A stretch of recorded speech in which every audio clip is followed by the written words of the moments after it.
Hey, hi. So I'm Jasmine and I'm the Events and Communications Administrator at One Nucleus, and I'm delighted to be joined by Jane Dance today. And we're going to be talking a little bit about Jane's career path, things that she's learned along the way, the types of things that she did throughout her education system, and things like that. So we'll get going. First question, Jane, would you be happy to just introduce yourself and tell us a little bit about what you do and how you got there? Yeah, no, sure. Thanks, Jazz. So actually what I do now is I have what's called a portfolio career. And this allows me a lot of flexibility in when I work and how much I work. And the main thing I do actually is I sit on boards as a non-executive director for early stage biotechs in Cambridge, but also elsewhere in the UK. On top of that, I do a little bit of consultancy advisory work. So people need help. In business development, deal making, which is what I've spent, as you'll hear, the last 30 years doing. And then I do a little bit of that. And the other main thing I do actually is I chair a charity, the Sir Richard Stapley Trust, that provides financial grants to postgraduate students who are in hardship. So that's where I am now. And I actually got into this in the last 2 years. So like many people, I've had a sort of transition both with my career and with living life with COVID at the same time. So if I work backwards from that, actually, no, I'll go the other way. I'll start at the beginning then, because it'll probably make more sense. So before that, I think there were 3 stages to my career. The first was really as an academic. So I was studying here in Cambridge. I did my degree and my PhD here and specialised in plant science. And then I went on and I did a postdoc out in Germany in plant science. It was plant biochemistry. But then by then I decided that actually I wanted to transition into the commercial rather than academic, so to work in companies. And the natural place for me to go was into agrochemical companies as a plant scientist. So I spent the next 10 years working in agrochemicals. And in that time, I did this transition from being initially a bench scientist, so doing something actually which was very similar to what I'd done in my PhD and my postdoc, managing lab research. But I was offered the opportunity to do some project management roles, and as often happens, that then informed me on what I was actually good at and I enjoyed. I liked that sort of thing. So that evolved into actually finally moving full-time into project management, and rather than just managing early stage discovery research, I was looking after the development of a new product, a fungicide. Really cool job because I was flying around the world, and actually if you work in pharmaceuticals you tend to see a lot of hotels and airports and conference centres, whereas in ag I used to arrive at an airport and then be taken out into these wonderful field trials and stations and see the country, parts of the country that you wouldn't normally get to see. So that was great. By then I'd actually moved, my job had moved from Cambridge across to Lyon, the headquarters in France. I hadn't moved, so I was doing a commute every week from Cambridge to Wow. Lyon. It's something that a lot of people do these days. It's not unusual, but did it for a couple of years. But actually, for me, it was never a long-term prospect. So I came back to Cambridge. I was married by then, or almost married by then. My husband was based here, has his own business here, and his family. So it made sense to me, and I wanted to kind of eventually come back. I did another degree at Cambridge, an MBA, and that allowed me to move into the 3rd stage of my career, which was 20 years working in pharma biotech companies in business roles, so specialising in deal making, but in smaller companies I had a much broader remit. And then, yeah, as I said, 2 years ago, I left full-time work and here I am. So, Wow, yeah. it's amazing. I mean, the fact that you traveled so much as well, I mean, that must have been such a useful experience for you. Just picking up on the kind of transition from being a bench scientist and then going through project management and then more of the kind of like business development roles. When you were leaving university, did that ever kind of cross your mind as something that you would do, or did you just kind of lean into the opportunity? So yes, if I'm really honest with you, I mean, this was back in the 80s that I left. I finished my first degree, and I was very ignorant about what opportunities there were that were out there. I mean, I came from a family of teachers. My whole family were teachers, so all I knew was sort of teaching or university. And when I asked advice from the people around me that I respected, the lecturers, the directors of studies, they of course recommended staying in academia because that's what they knew, and I was able to do it because I was academically strong. So really it was the path of least resistance. It it worked out fine, absolutely no regrets. But one of the things I do these days is I actually went to Newnham College here in Cambridge, and now that I live literally a stone's throw away, I do spend time going and talking to the scientists there. I have a sort of mission to make them aware of all the things that you can do with a science degree. You don't just have to do science. There's so many different things and opportunities available to you, and finding role models of people who've actually gone out and done these things.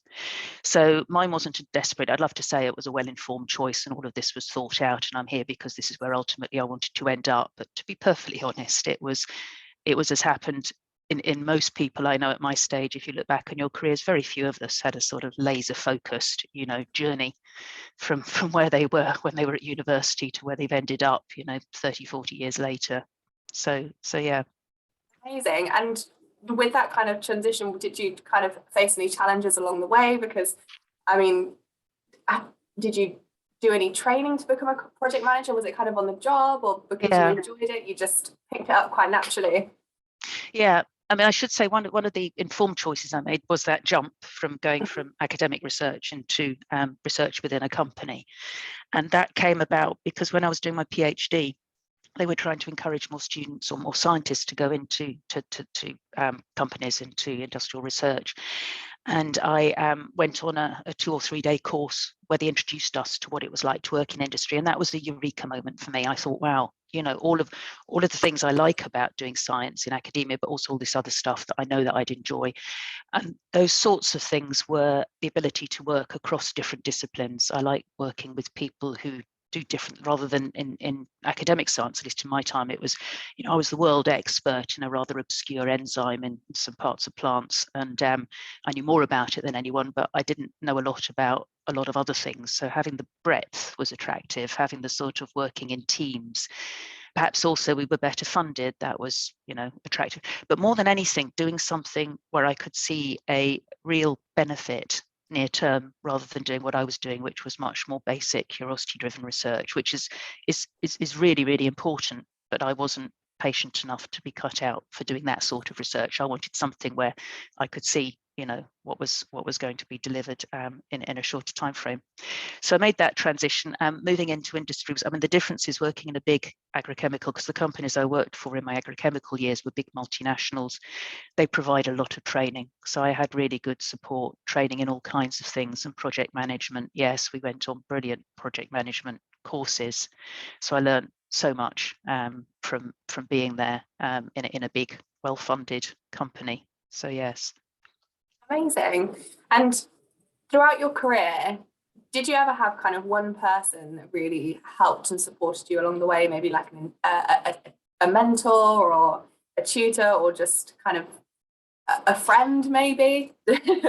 Yeah, no, I've actually, Jazz, I've loads of, a number of mentors. I think about this right the way through from my PhD supervisor, who was, effectively a mentor. I can think of actually teachers at school who encouraged me, and gave me advice. As I said, I was very fortunate with my PhD supervisor. I mean, a recommendation I give to students who are thinking about doing a PhD is do think carefully about, the relationship with the person who's going to be so important with you as your supervisor. I do know, I mean, maybe it's not the same now, people who've taken positions just based on a phone call and then they've actually arrived and, it didn't work out. So do your sort of research there. And then when I got into industry, yes, I had, amongst the people I've worked for, people, my managers, who've actually, provided a huge amount of support and help right the way through to now. So when I decided to make this move into this portfolio career, I sought help from someone who's already doing it, who's a sort of mentor, and someone I can turn to for help and advice whenever I need them. So I think it's been incredibly important for me. And particularly also to have female role models, and again that's something that I'm hoping that I can provide to the next generation that come through. So I do a lot of giving back now, having had such wonderful opportunities myself. I mean, I think it is just so important that people share what they know, and it's only going to help that next generation of people coming up through the system. So we've kind of spoken a little bit about some challenges, but did you ever face any real hard challenges throughout your career? Yes. I'm conscious that you asked me about challenges and I sort of ducked that one. So well done for trying again. Hard challenges in my career. I think if I doing my postdoc in Germany. So when I first moved to Germany, I mean, that was really tough because I'd been in Cambridge, I'd been well looked after, you know, and it was really a bit of a shock to the system when suddenly I was out there and having to, you know, look after myself in a language that I could barely speak. And that did me also a lot of good because I was able eventually to settle down and I was very happy there, but it allowed me to actually build up a lot more resilience and sort of independence and self-sufficiency that I wouldn't have had if I hadn't had that period. The other thing I should say is when I was in Germany, what was really cool was the wall came down. So I was out there during unification, very close to the East German border, which was absolutely amazing. So I was lucky there. But and then moving on, thinking about it, yeah, I think in the times that I've been working, I'd say that yeah, thinking about the later stage of my career, the sort of business development stage, the bit in pharma biotech. I mean, that is quite an intensive job. You're working very long hours. You're traveling an awful lot. You know, this is doing deals. So doing deals with, if you're on the biotech side, the pharma companies, and that could at times be quite stressful. But again, I was surrounded by such a fantastic team that there were always people there to, you know, provide the support. So any other particular challenges? I would say the commute to France is Tiring, not I bet. yeah, tiring, but actually the funny thing about it, it wasn't so much the, you know, the traveling backwards and forwards. It was more like having two separate lives. I had a life in Cambridge, a group of friends here, and, you know, obviously husband, family. And then there was this separate life out in France. And also I was traveling a lot anyway, but, you know, having that sort of almost schizophrenic was the thing that I hadn't really anticipated.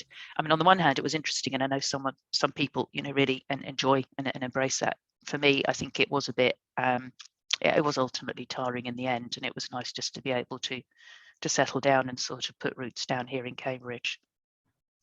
Definitely. And you said that kind of lifestyle actually isn't that uncommon. Do you think that might change because of the pandemic over the last few years? Or? Yeah, I think that's another really good point. I mean, the companies I'm involved in now, we're busy hiring people, you know, they're all raising money and building teams. And yeah, one of the key questions are there are certain jobs like the job that I did, which can easily be done virtually. You don't have to be on site to do, you know, the business type roles. And I think for scientists, it's different, of course. If you're a bench scientist, you have to be in the lab, unfortunately. I've got friends who work in the lab, and while we're all working at home during COVID, they're all still going in. I think also for those that manage the scientists, you know, the more senior people, although they're not in the lab themselves, they're still needing to be very close to the scientists. So those are roles again where it can be a bit tricky not to be embedded. But you're absolutely right. I mean, one of the things we've discovered through this is I never thought it would be possible to do a big deal without actually meeting the other side face to face at least once and building, you know, the relationship. And I worked on one last year, which was done entirely virtually. So we're discovering there's so much more we can do. I have to say for me, because one of the things I think is so important is you learn things about yourself, and what you end up doing is not only about what you're good at academically, what subjects, but also actually what makes you tick, what you enjoy, and therefore naturally what sort of soft skills you have, because those tend to be the things that you enjoy doing. And I like to be with people. So actually, I knew when I left my full-time work, I would end up, you know, having lots of different teams that I wouldn't be quite as closely associated with, perhaps, as having the one tribe that I lived with in my last company, F-Star. But I used to love going in and catching up with people, you know, the coffee machine in the morning. It was a sort of social as much as a work thing. So for me, it would be difficult to be working entirely virtually. And I look forward to getting back to actually having more face-to-face interaction. Definitely. And I am actually really interested that you haven't kind of picked up on, because you mentioned that when you kind of started your current position now, that was about 2 years ago, which does kind of fall a little bit in line with the beginning of the pandemic. So did you kind of take a bit of a risk there, or was it something that you had prepared for and you felt quite relaxed about making that decision? Yeah, I mean, I actually jumped into this in about November time, and the pandemic sort of really kicked off in, as you know, February, March. Really, we knew then what we were dealing with, so I hadn't, anticipated, and actually making this move. I should say another thing about myself is I'm not. It might seem strange now that I've been through what I've done. I'm not great with change. I get comfortable, and actually change can sometimes be a bit sort of scary and daunting. And I always think, that what I've been doing is going to be better than whatever's going to happen in the future. And I'm always constantly surprised that what then happens is actually better. So it took me a while actually to move to this part of my career, and I was actually supported. I had a really good coach. Again, talking about mentors, I think coaching is also something that I should suggest that most of us can benefit from at some time or another, if you're fortunate enough to have that. So there was quite a long lead up time to it, and then I was able to make the jump. I hadn't anticipated, obviously, working from my office at home, but actually it's worked quite well, because it has allowed me to take on perhaps more than I would have done. And now that we're having to travel to meetings, it's all a bit scary because I'm having to factor that in as well. But it has, this type of work lends itself very well to working remotely, because I see an awful lot of people, and I can spend the day like this just meeting really interesting people, talking about really interesting stuff in the comfort of my own house. Amazing. I mean, I could talk about this all day with you, but just to kind of finish up, what would be one kind of key piece of advice that you would give to maybe a student who's considering their career options, or an early career seeker, somebody who's maybe thinking about switching roles? What kind of advice would you give? Can I give them 2 bits of advice? Go on then. Okay, 2 bits of advice. Thank you. I think 2 things that I've learned. One is, as I said at the beginning, find out as much as you possibly can. Talk to people. There are plenty of people out there. This is, the whole networking thing. Just find people who have either done it or, and talk to them and get their advice. The other benefit of that actually is, if you're looking for a position, actually knowing people can sometimes help, because they may know of openings that you haven't come across. So do kind of go out, and it's a very friendly, open, sort of helpful community, as you know, here particularly in Cambridge and around the life sciences. We're all up for a cup of tea and a chat, whenever. That's one bit of advice. The other thing is, I think, as I said earlier, know yourself. Be very honest with yourself about what type of person you are, what you enjoy. Don't try and be something that you're not, just because you think maybe other people expect that of you, or you think it's the thing to do.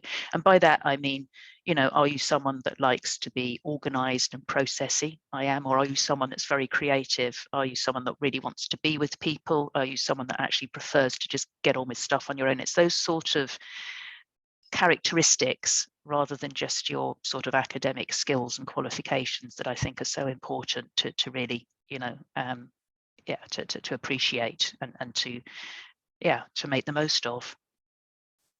Amazing. Well, thank you so much for sharing an insight to your career journey and some really amazing advice. I've thoroughly enjoyed speaking to you about it.